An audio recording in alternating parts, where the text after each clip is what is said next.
We have made so much progress, historic progress. For the first time in U.S. history, the national debt hit a record high today. $35 trillion in debt. That's $104,000 per American. $35 trillion. We did it. Congratulations.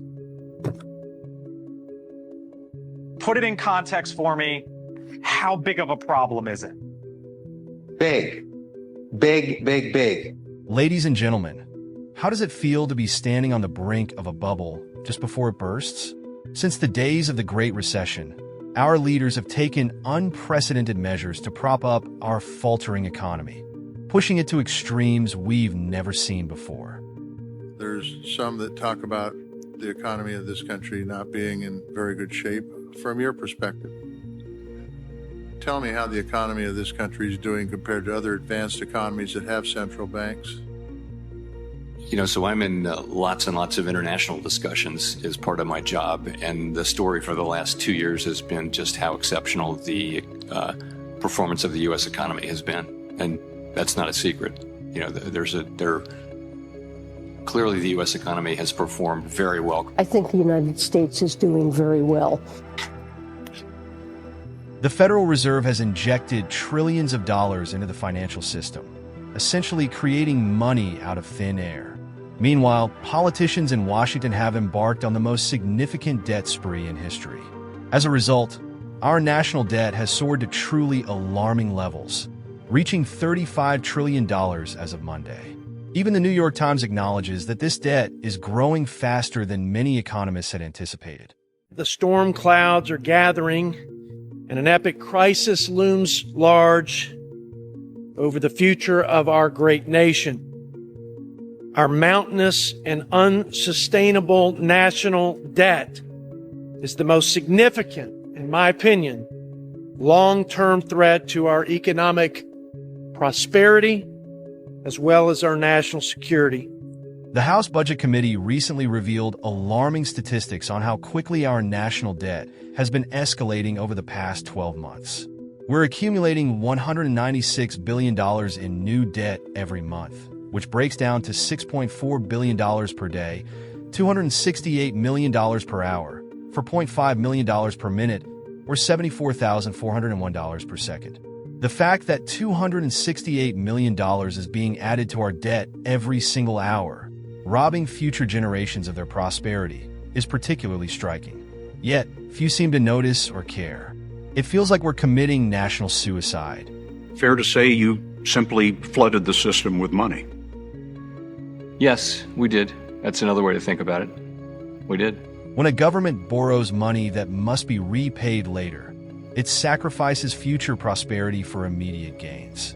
When Barack Obama entered the White House, the national debt was $10 trillion. Now, it stands at $35 trillion. In doing so, we have essentially destroyed the bright future that was meant for our children and grandchildren. This excessive borrowing has temporarily allowed us to live a lifestyle far beyond what we truly deserve. Unfortunately, despite the government continuing to amass massive amounts of new debt, economic conditions are steadily deteriorating.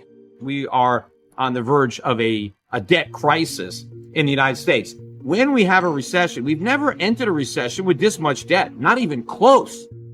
So what are we going to do? With the budget deficits are so high. They're higher than they normally are during the recession. So imagine where they're going to go. This is uncharted, extremely dangerous territory.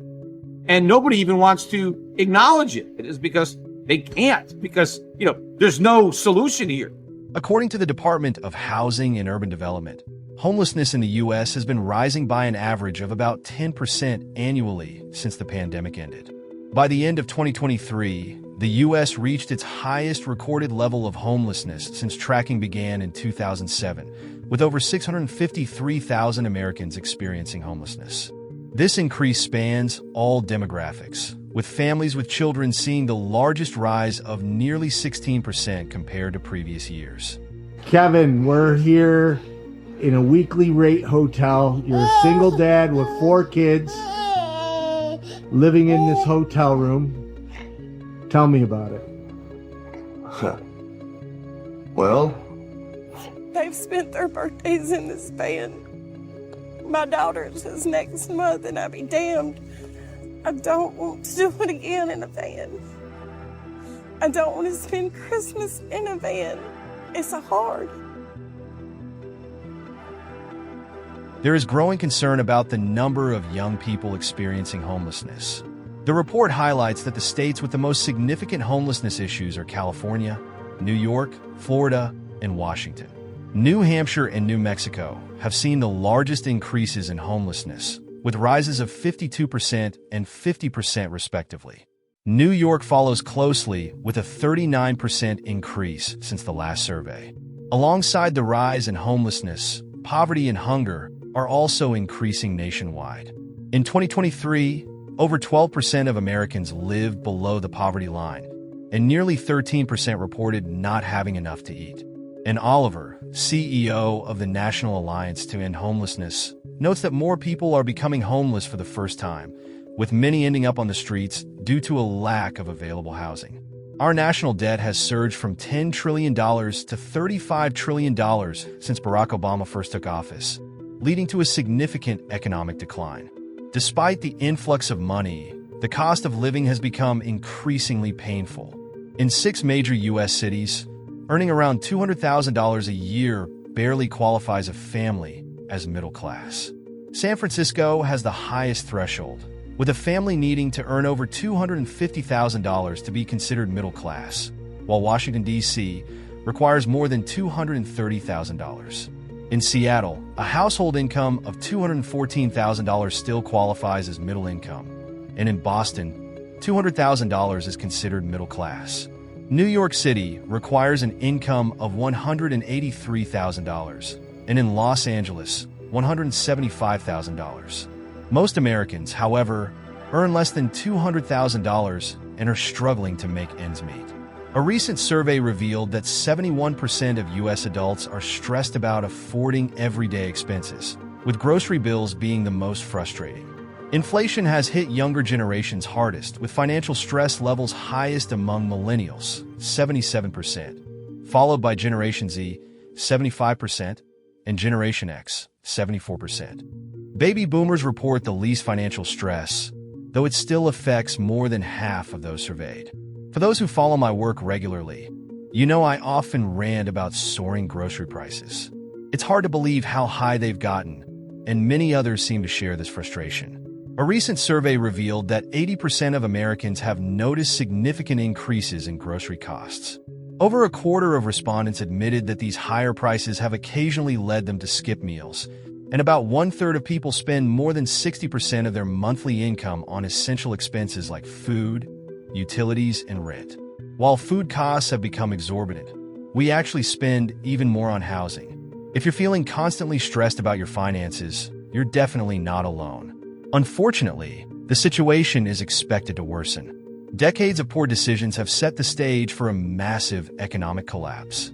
The bubble we're riding is destined to burst, and the consequences will be severe. In 2024, red flags are appearing almost daily. For instance, Ford Motor Company's shares recently plummeted by 18% in a single day due to disappointing results, despite avoiding bankruptcy during the 2008 to 2009 crisis. This drop illustrates the uphill battle facing policymakers. As conditions deteriorate further in the latter half of this year and beyond, efforts to stabilize the situation by continuing current policies will only exacerbate the cost of living crisis and worsen our long-term problems. Our system is convulsing with tremors, and our bubble economy is steadily heading towards disaster. Thank you for watching.